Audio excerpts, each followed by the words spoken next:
శివయ్య అనే మేకల కాపరి ఉండేవాడు. అతను చాలా తెలివైనవాడు.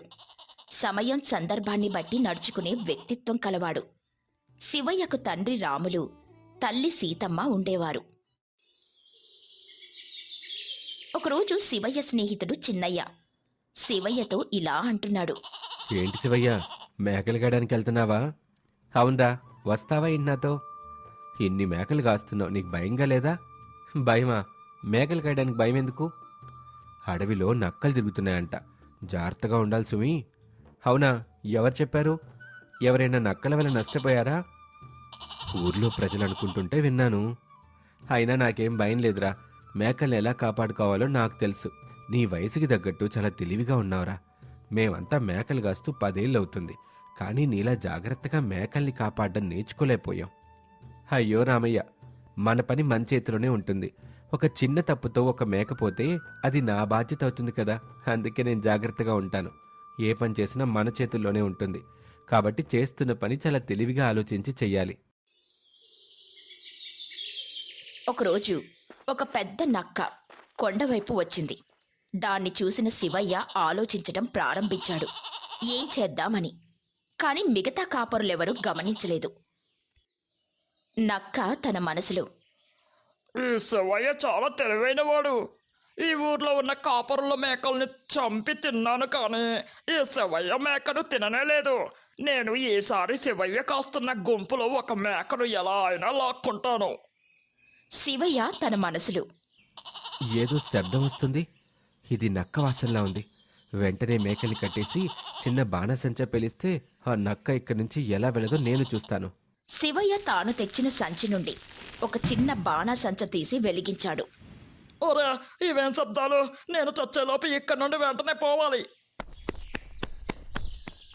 అక్కడున్న కాపరులు ఆ నక్క పారిపోవడాన్ని చూసి, శివయ్య, నువ్వు బాణసంచ తీసుకుని నక్కను హడలెత్తిచ్చావు. చాలా తెలివిగా ఆలోచించావు. ఇలాంటి ఆలోచన మాకెందుకు తట్టలేదు? నక్క ఎప్పుడైతే మన ఊరి పరిసరాల్లోకి వచ్చిందని నాకు తెలిసిందో అప్పుడే నేను తీసుకెళ్తున్న సంచిలో బాణాసంచ పెట్టుకుని బయలుదేరాను. నక్క మేకపిల్లని తినటానికి వచ్చిన సమయంలో ఈ బాణాసంచ వల్ల ఉపయోగం ఉంటుందని ముందే ఆలోచించాను. గ్రామ పెద్ద రచ్చబండ దగ్గర, శివయ్య, నువ్వు ఈ వయసులోనే మేకల్ని కాపాడ్డంలో చూపిన తెలివి ఊరంతా నేర్చుకోవాలి. మొత్తానికి నీ దగ్గర మేమందరం నేర్చుకోవాలి. తాతయ్య, నేనెంతో నేర్చుకోలేదు, కానీ ఒక సంగతి మాత్రం నమ్ముతున్నాను.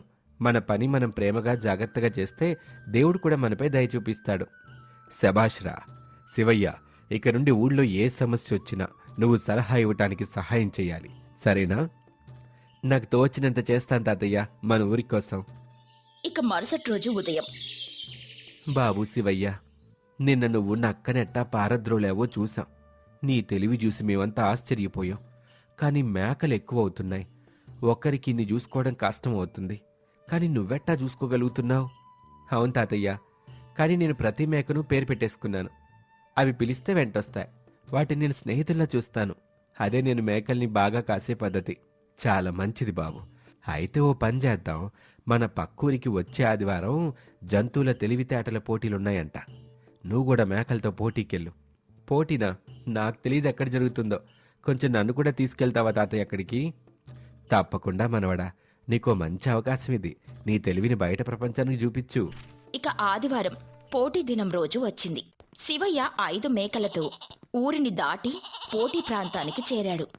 అక్కడ పెద్ద పెద్ద పల్లెల నుండి వచ్చిన కాపరులున్నారు. వాళ్ళు పందెలు, మేకలు, కోడెలతో వచ్చారు.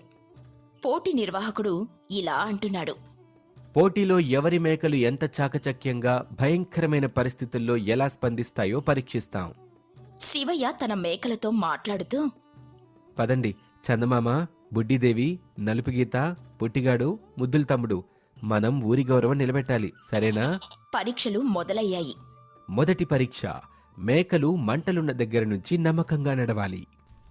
వెంకన్నపేట నుండి వచ్చిన కాపరి మేకలు భయంతో పారిపోయాయి. కాని బుడ్డిదేవి, నువ్వు నన్ను నమ్ముతావు కదా నా చుట్టూ వచ్చినడు?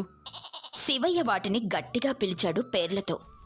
ఆ మేకలు చుట్టూ తిరిగి నిప్పుకి ముందు నడిచాయి. పోటీ నిర్వాహకుడు, ప్రేక్షకులు, హరిరే, ఇవేంటి ఇంత బుద్ధిగా తెలివిగా ఉన్నాయి? మొదటి పరీక్షలో చిన్నయ్య నెగ్గాడు.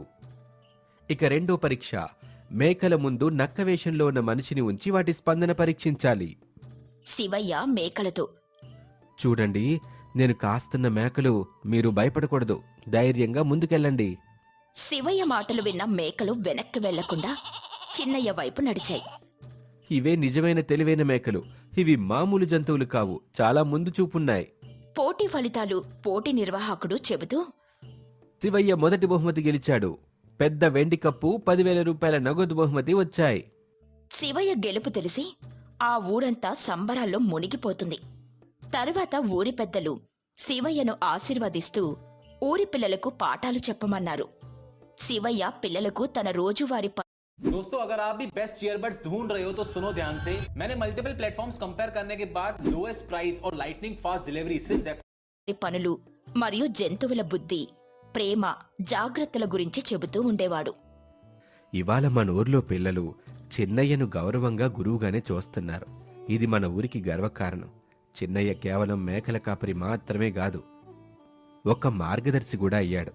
అతని తెలివి, నమ్మకం, జాగ్రత్త ఇవన్నీ కలిపి మానవ జీవితానికి కూడా ఎంతో అవసరమైన పాఠాలు. శివయ్య కాపరి పని చేస్తూనే ఊర్లో చిన్నపిల్లలకు సాయంగా ఉండేవాడు. మేకల్ని ఎలా శిక్షించాలో, జంతువుల ప్రవర్తన ఎలా అర్థం చేసుకోవాలో పాఠాలు చెప్పేవాడు. దీనిని చూసిన గ్రామ ప్రజలు ఆశ్చర్యపోయారు. బాబు శివయ్య, నీ తెలివి ఈ గ్రామానికి అద్భుతంగా ఉపయోగపడుతుంది. నువ్వు చదువుకుంటే ఇంకా ఎక్కువ మందికి ఉపయోగపడగలవు. నాకు చదవంటే ఆసక్తి ఉంది తాతయ్య, కానీ మా తల్లేం చెప్తుందంటే కాపరి పని వదిలేస్తే మాకు తినటానికి కూడా కష్టంగా ఉంటుంది అని. నువ్వు మన ఊరి పిల్లల భవిష్యత్తు. నీకు మన పాఠశాల సదుపాయాలను ఉచితంగా ఇస్తాం. నువ్వు మాత్రం చదువు కొనసాగించు. శివయ్య విద్యార్థిగా మారడానికని ఒప్పుకున్నాడు. శివయ్య మేకల పని ఉదయం, సాయంత్రం చేస్తూ మధ్యాహ్నం బడికి వెళ్లేవాడు. పుస్తకాలు పాతవే అయినా ఆశలు కొత్తగా ఉండేవి శివయ్యకు. శివయ్య, నువ్వు చెప్తున్న సమాధానాలు విని ఆశ్చర్యపడిపోతున్నాను. నువ్వు పరిశీలన బాగా చేస్తావు. ఈ లక్షణం మంచి అధికారుల్లోనూ విజేతల్లోనే ఉంటుంది. మేకలు, జంతువులు, ప్రకృతి ఇవన్నీ నాకు ఉపాధ్యాయులే. వాటితో జీవించటం వల్లే నాకు మంచిగా ఆలోచించటం వచ్చిందనుకుంటా. 10 ఏళ్ల తర్వాత ఊరి చివర ఉన్న పాత గుడిసె, అక్కడున్న చిన్న గదిలో యువకుడొకడు పరీక్షల చదువుతో నిమగ్నమయ్యాడు. అతని శివయ్య. ఇక ఊరికి తిరిగి వచ్చిన శివయ్య అధికార వేషధారణలో, ఇంతకీ మన శివయ్య ఏమయ్యాడో తెలుసా? ఆయనిప్పుడు ప్రభుత్వాధికారి. మన సమస్యలు తీరిపోతాయి. మనం ఇంకా ధైర్యంగా ఉండొచ్చు. నేను మేకల కాపరిగా జీవితాన్ని ప్రారంభించాను, కానీ నా లోపల ఉన్న ఆశ, బాధ్యత, పట్టుదల నాకు మార్గం చూపాయి. ఇప్పుడు మీ సేవకు సిద్ధంగా ఉన్నాను. ప్రతి పని బాధ్యతగా చేస్తే మనకు ఎంత చిన్న వయసైనా పెద్ద విజయం సాధించవచ్చు. తక్కువ వయసులోనైనా బాధ్యతతో తెలివిగా వ్యవహరిస్తే మనం కూడా మార్పుకి ప్రతీకలవుతాం. జంతువులకి ప్రేమ చూపించగలిగినవాడు మానవులకి ఆశ చూపగలడు.